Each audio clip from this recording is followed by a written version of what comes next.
আসসালামু আলাইকুম রহমতুল্লাহ। সম্প্রতি ইরাক এবং ইসরায়েল আমি ইসরায়েল বলি না, ইসরায়েল তো নবীর নাম। তো ইসরায়েল এবং ইরানের ভিতরে ভালো একটা যুদ্ধ দেখা যাচ্ছে। তো যুদ্ধ হতেই পারে, তাদের স্বার্থের ভিতরে কী সমস্যা বা তাদের ভিতরে দ্বন্দ্ব, যে কারণে হোক যুদ্ধ হচ্ছে। এটা ইসলাম প্রতিষ্ঠার যুদ্ধ না, এটা মাথায় রাখেন। তো এখন অনেকে দেখতে পাচ্ছে যারা, যেহেতু ইসরায়েল অনেক জঘন্য একটা তারা কাজ করে যাচ্ছে, মুসলমানদেরকে মারতেছে, মানে ভাষায় প্রকাশযোগ্য নয়। তো এইরকম একটা দেশের বিরুদ্ধে যেহেতু এখন ইরান অবস্থান করছে, সেহেতু ইরানকে সাপোর্ট দেওয়া যেতে পারে। তো ইরানকে সাপোর্ট দেওয়া যাবে কি যাবে না, সেক্ষেত্রে সেই বিষয়টা আমি লাস্টে বলতেছি। তার আগে আমাদের ব্যাপারে, ইসলামের ব্যাপারে, সাহাবীদের ব্যাপারে, মুসলমানদের ব্যাপারে, কোরআনের ব্যাপারে ইরানি শিয়াদের কী আকিদা, এটা আপনাদের জানা দরকার। আমি এর আগে কয়েকটি ভিডিও করেছিলাম, সেগুলি দেখবেন ইনশাআল্লাহ। আজকে আমি উম্মাহাতুল মুমিনিন আয়েশা রাদিয়াল্লাহু তাআলা আনহা সম্পর্কে কয়েকটি কথা বলবো। মোল্লা বাকের মাজলিসি শিয়াদের অনেক বড় একজন ইমাম, তার একটা বই আছে হাক্কুল ইয়াকিন।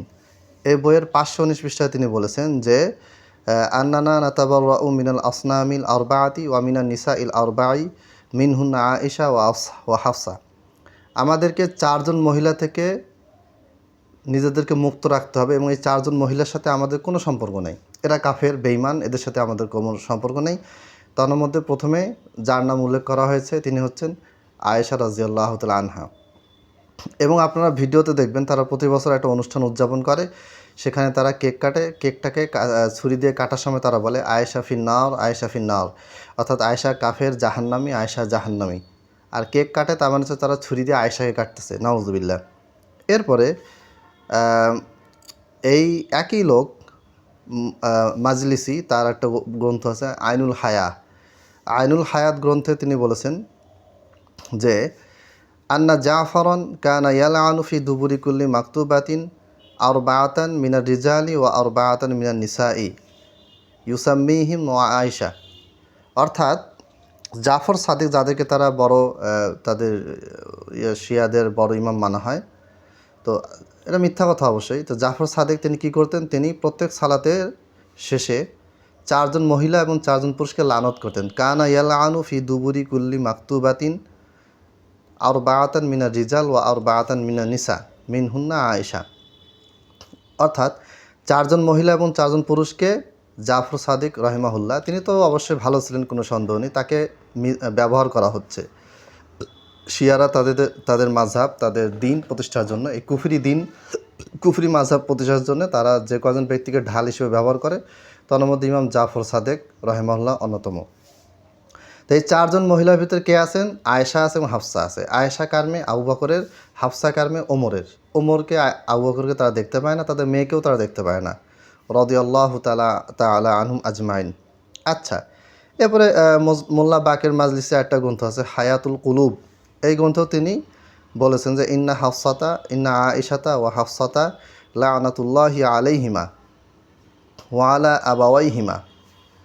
হাফসা, আয়েশা এবং হাফসা, তাদের উপরে আল্লাহ লানত, এবং তাদের পিতামাতা তাদের পিতামাতা উপরেও লানত। আয়েশার বাবা মার উপরে লানত, হাফসার বাবা মার উপরেও কি লানত, বাবার উপরে। আয়েশার বাবা আবু বকর এবং হাফসার বাবা ওমরের উপরে কী হোক, লানত হোক।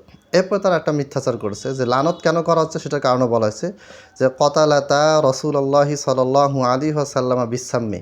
তারা বিষ দিয়ে নবী সাল্লাল্লাহু আলাইহি ওয়াসাল্লামকে হত্যা করেছে। কে? আয়েশা এবং হাফসা। এরপরে কোরআনে একটা আয়াত আছে সূরা নাহলে 92 নম্বর আয়াতে, সেখানে বলা হয়েছে ওয়ালা তাকুনু কাল্লাতি নাকাদাত গজলাহা মিন বাদি কুওয়াতিন আনকাসা। এখন এই আয়াতের ব্যাখ্যায় তারা বলেছেন যে আয়েশাতু নাকাদাত ঈমানাহা, আয়েশা তার ঈমানকে ভেঙে ফেলেছে, নষ্ট করে ফেলেছে। আন্নাহা ইরতাদ্দাত, অর্থাৎ আয়েশা মুরতাদ হয়ে গেছে, কাফের হয়ে গেছে। এরকম অনেকগুলি রেফারেন্স আছে, আমি এগুলো দিতে পারি, রেফারেন্স এত দেওয়ার সময় নেই, প্রয়োজন নেই। তা আবার তারা বলে যে আয়েশা রাদিয়াল্লাহু তাআলা আনহা তিনি জিনা করেছেন, নাউজুবিল্লাহ। তো এরকম আকিদা তাদের। আমাদের অন্যান্য সাহাবীদের ব্যাপারেও তাদের এরকম আকিদা আছে। কোরআন বিকৃত হয়েছে, এটা তাদের আকিদা। তো কোনোভাবে আমরা ইরানকে বন্ধু বা কাছের নিকটতম ব্যক্তি হিসেবে তাদেরকে আমরা কখনোই গ্রহণ করব না। তবে একটা দোয়া আমি করতে পারি, সেটা হচ্ছে যে হে আল্লাহ, তুমি কাঁটা দিয়ে কাঁটা তুলো। ইরান আমাদের দুশমন, ইসরায়েলও আমাদের দুশমন, এক দুশ্মনকে দিয়ে তুমি আরেক দুশ্মনকে ধ্বংস করে দাও।